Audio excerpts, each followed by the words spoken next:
Newsfirst, Newsline. Good evening and welcome. This is Newsline live on TV1. For the Newsfirst team, I'm Vasudeva Nanayakkara bringing you the show tonight. As you all know, Sri Lanka is currently undergoing a myriad of crises. What started off as an economic crisis turned into a political crisis and now seems to be shifting into a humanitarian crisis as well. During all of this, amidst all of these crises, is the legislature playing its part to resolve it? To talk about this and much more, we have invited to our studios tonight Parliamentarian Vasudeva Nanayakkara of the Democratic Left Front. He was representing the Sri Lanka Podujana Peramuna but is now an independent MP in the opposition. Thank you very much, Mr. Vasudeva Nanayakkara, for joining us this evening. Let's get straight to the point, Mr. Nanayakkara. There was an election held a few weeks ago to appoint the president of this country. Ranil Wickremesinghe became the president with 134 votes of the House. Who did you vote for? I voted for Dallas. You voted for Dallas. So, are you saying that you are not for an administration led by Ranil Wickremesinghe? Yes. Why is that? He does not fit into my ideas of justice, fair play and equity. But although we expected this presidential race, if you might say, if you might say that this presidential race in Parliament was to be a closely run race, Ranil Wickremesinghe garnered 134 votes and your candidate only polled 82. Why is that? The members of Parliament who voted for him are not in full force representing the mindset of the people who voted for them to become elected to the Parliament. That's my view. So you voted to reflect the mandate of your electorate, but are you saying that certain parliamentarians voted against their conscience? Not their conscience. Their conscience is very much with them. Not consistent with the people who voted for them, their mindset and their aspirations in the present circumstances. So, Mr. Nanayakkara, the leader of the National People's Power, Anukumar Dissanayake. After all, this gentleman is the leader of the UNP and who had very little mass base in the last election. Principally, the members who voted for him, 134, are Podujana Peramuna MPs. So I do not know how they can become convinced to vote for Ranil Wickremesinghe. Let's talk about against their own man. But let's talk about your group, the 10 parties that became independent from the government. Are you sure that all of those members in Parliament representing those 10 parties voted in favor of Dallas Salha Peramuna? Yes. Are you sure? Well, I am sure to the extent that I have not seen the ballot paper. But to the extent that I have been able to construct the viewpoint that I presently hold on the basis of circumstances which are very obvious, tells me that all our members voted. So, Mr. Nanayakkara, following the vote, Anukumar Dissanayake in his remarks said that he is alluded to certain deals that are carried out within the parliamentary chamber, certain MPs being swayed by monetary benefits. Do you subscribe to that notion? I believe is secondary in this instance. Primary was the finding of a new leader by the SLPP at the instance of Basil. So you believe Basil Rajapaksa is Also involved helpful in this? in getting the vote for Ranil. So this is in fact a rule by the SLPP, Yes, but the figure that's is Ranil Wickremesinghe. That's the point. So are you indirectly saying that you won't be part of an all-party government should they form it in the future? That all depends on what it is going to be like. We don't know at this stage how this is going to come about. We will look at it and take our decisions. Mr. Nanayakkara, do you believe Parliament carried out its duties properly to mitigate this economic crisis? We saw there were caveats before this crisis came to be so severe that such a crisis would arise and it would be the worst crisis in Sri Lanka's history. But you were in that cabinet of former President Gotabaya Rajapaksa, you sat with them, and when short-sighted decisions were made, did you oppose them? Well, if I tell you I did oppose, I have no evidence to give you. And if I were to say that these were kept away from us, these fact figures by the Minister of Finance, you will understand that we in the cabinet, such a large number, would not be blind to this. So are you saying that figures were intentionally concealed? Never placed before us. Never placed in order to get a view of what it is going to be like. But couldn't you see from the queues that were forming, from the food shortages, from the shortages in essential items? I mean, even I can understand that there is an impending crisis, Mr. Nanayakkara. Yes, no, that's at the very last stage. When the crisis has hit, when the formation of queues and the rest of the people's agitation came about as a result, that was the last stage when we all knew that there was something wrong about not having enough dollars. So let's talk about the agitation of the people and the Aragalya, the movement that came about as a result of that, Mr. Nanayakkara. You represent the Democratic Left Front. You have been with the people through many crises over the years. Where does Vasudeva Nanayakkara stand now? Is he for or against Aragalya? I am neither for nor against Aragalya. What is your view on that then? My position is that government based on the ideology of social democracy left or left social democracy needs to be the pivot of the people's movement and future government that would become democratically elected in this country. So what does such an ideology encompass? That encompasses the protection of the present welfare state, firstly. Secondly, our sovereignty. Thirdly, our assets not to be bartered away. Fourthly, if I remember now, the need to bring about agrarian revolution or agrarian transformation in order to find our foundation for our prosperity, development forward. Then next thing would be an industrialization with export market in view.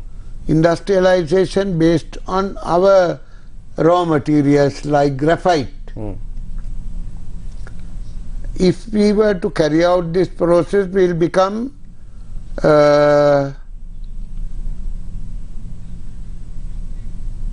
upper middle income country. Right.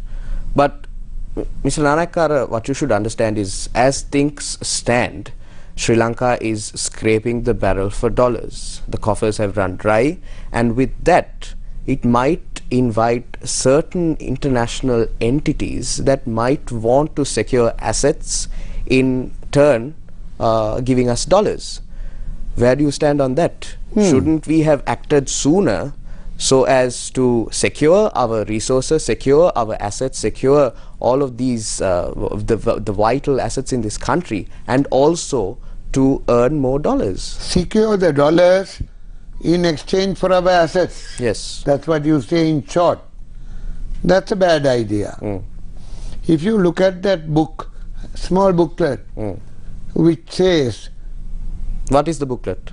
It is a booklet titled a pro-people solution to the present crisis, written by the economist Sumanasri Liyanage and two others who are in the economics department at Peradeniya.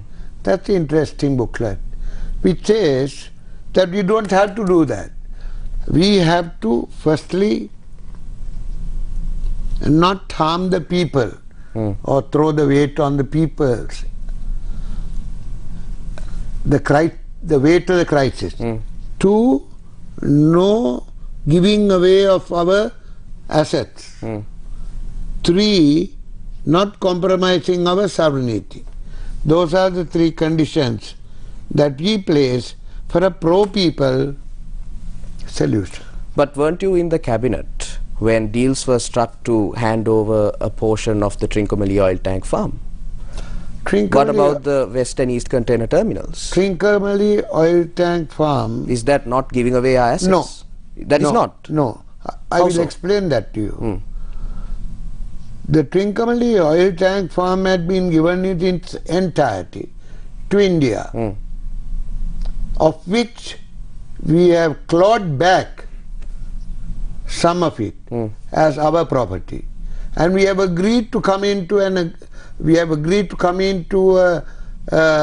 what you call a consensus, corporate partnership agreement in order to develop the tank farm and share the profits, but only up to a certain period of time.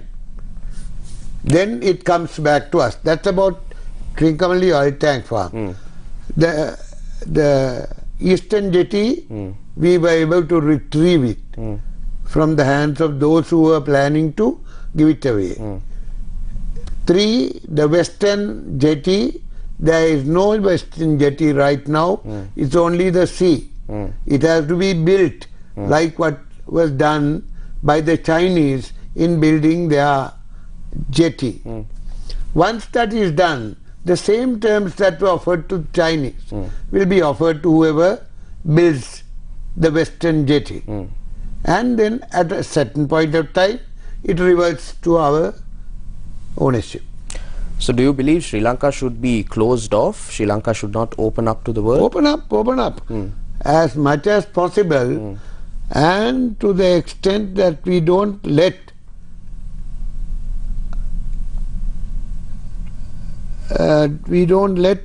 losses to be incurred by us consequently. It should be gains mainly. Where do you draw the line between... We draw the line at the point that we don't sell our assets. Two, we don't compromise our sovereignty. Three, that we don't place the weight of the crisis on the people. And we hope the global situation will be better than now, when there will be more investments around the world. And we are a fine country for investments with the Hambantota report. With the Hambantota report, how can that be developed?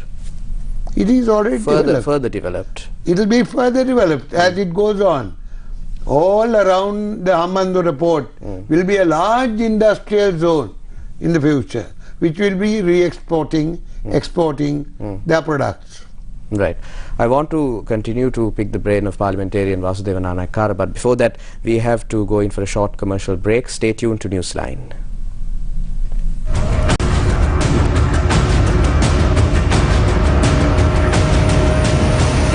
Newsfirst, Newsline. Food inflation in Sri Lanka spikes over 90%. World Bank's condition for funding. Sri Lanka to go for IMF or Chinese debt. Police storm into FSP office in search of IUSF convener. What will happen on the 9th of August?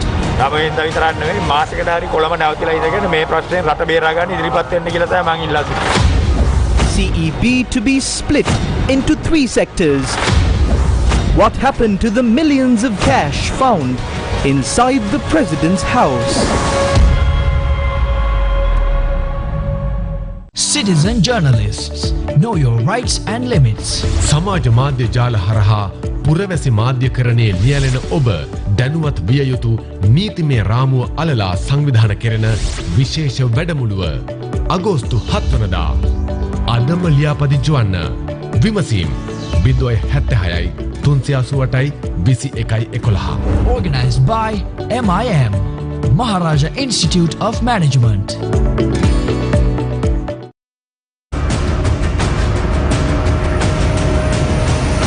Newsfirst, Newsline. Welcome back to Newsline. We are in conversation with Parliamentarian Vasudeva Nanayakkara. Before the break, Mr. Nanayakkara, we spoke about how the country should be governed ideally. What was the phrase that you used? Yes, social democratic ideology. Left social democratic program. The social democratic ideology plus a left social democratic program. Right. So, does this social democratic ideology allow for you to bring about a documented action plan to present to the people on as to how this country will be governed, how revenue will flow in, and how the economy will be brought back to its former status? Yes. Presently we are engaged with producing a program which is for the immediate phase that we are presently going through. In the long term, in the medium term, there will be other proposals that will be made. What we have presently set out in our plan are the immediate reforms that we need to bring about. I asked you this question, Mr. Nanayakkara, because I am reflective of the youth of this country. I am reflective of the youth of this country. But unfortunately, we do not seem to have a future here. I cannot seem to plan 5 or 10 years ahead living in Sri Lanka because we do not know what our legislators are doing there in Parliament. Where is the documented action plan that you speak of? Everyone says that they will come into power and then they will rule, but they have not yet published or they have not given us a proper documented plan on what they will do to bring this nation back to its former status, Mr. Nanayakkara. How do you plan to address that? Yes. We have gone through 40 years of open economy. And we are now reaping the results of the open economy. When we have been importing, irrespective of the export value we earn. Therefore, we have piled our debt. And now we have come to that stage when we are in a crisis. And that crisis produces all the shortages and the difficulties of life for the ordinary youth and the people, both. That's how we are here. Now we have to get out of this. Again, I recommend to you that little booklet, how we can get out of it. Do you plan on basing all your solutions on this booklet? No. That's evidence. More than our comprehensive plan. Our plan is already there, but not. When will you publish your plan, Mr. Nanayakkara? We have already done that partially. Okay. In order to give a. Is it out in the open? In the public domain? Yeah. In order to give a glimpse of what we are talking about. On the 2nd of March, when we had that huge meeting, gathering, we put out a booklet known as Mulu Ratama Hari Magata.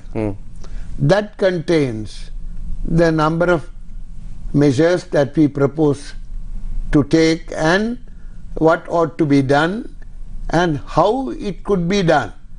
We have set out about 20 points. That's just immediate. Okay. Not Let's talk about the long term and the medium. The chief. Just 1 minute. Yes, sure. You asked what the legislature has not been doing. Legislature is not responsible for the solutions to be given or the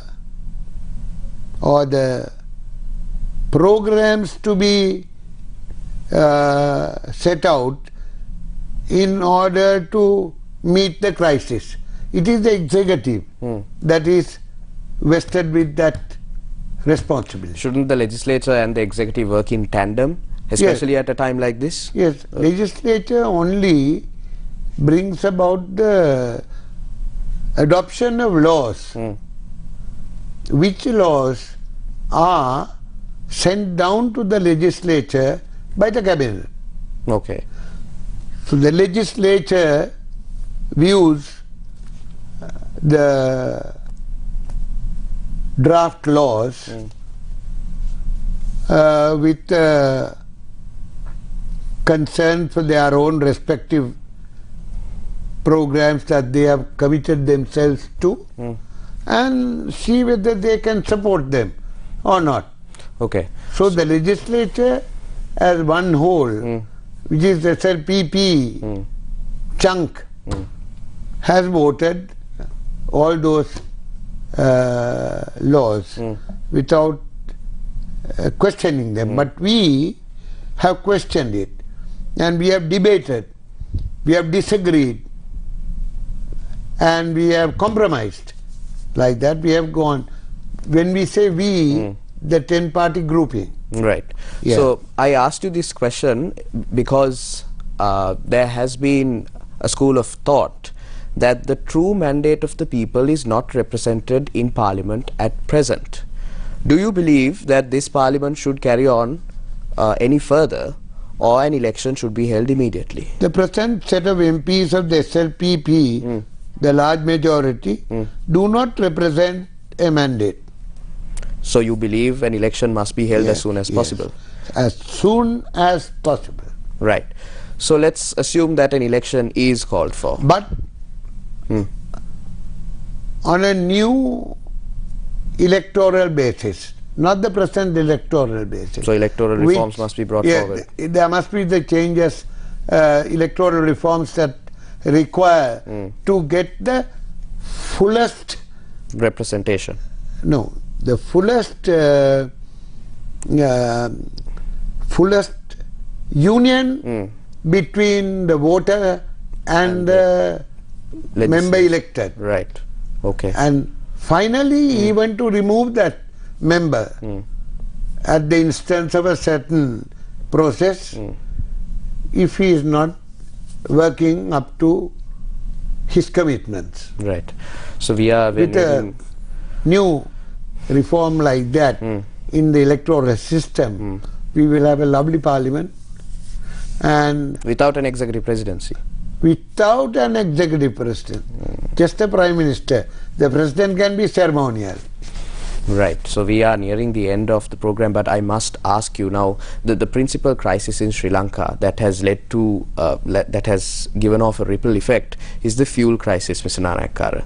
But yes, that's the final. Yes, it doesn't seem to be resolved. Yes, yes. So we have given the how confident are you, if you are in power or if you are in a cabinet that can make decisions on this particular matter, that you can resolve this crisis? While not being in power, we have given... What have you done? We have given information about a company, a Russian company, who is prepared to give us fuel, particularly the unpurified crude oil, which we can use in our Sapagaskanda refinery and produce many other byproducts and which will help us to have everything that we need right in fuel. Okay.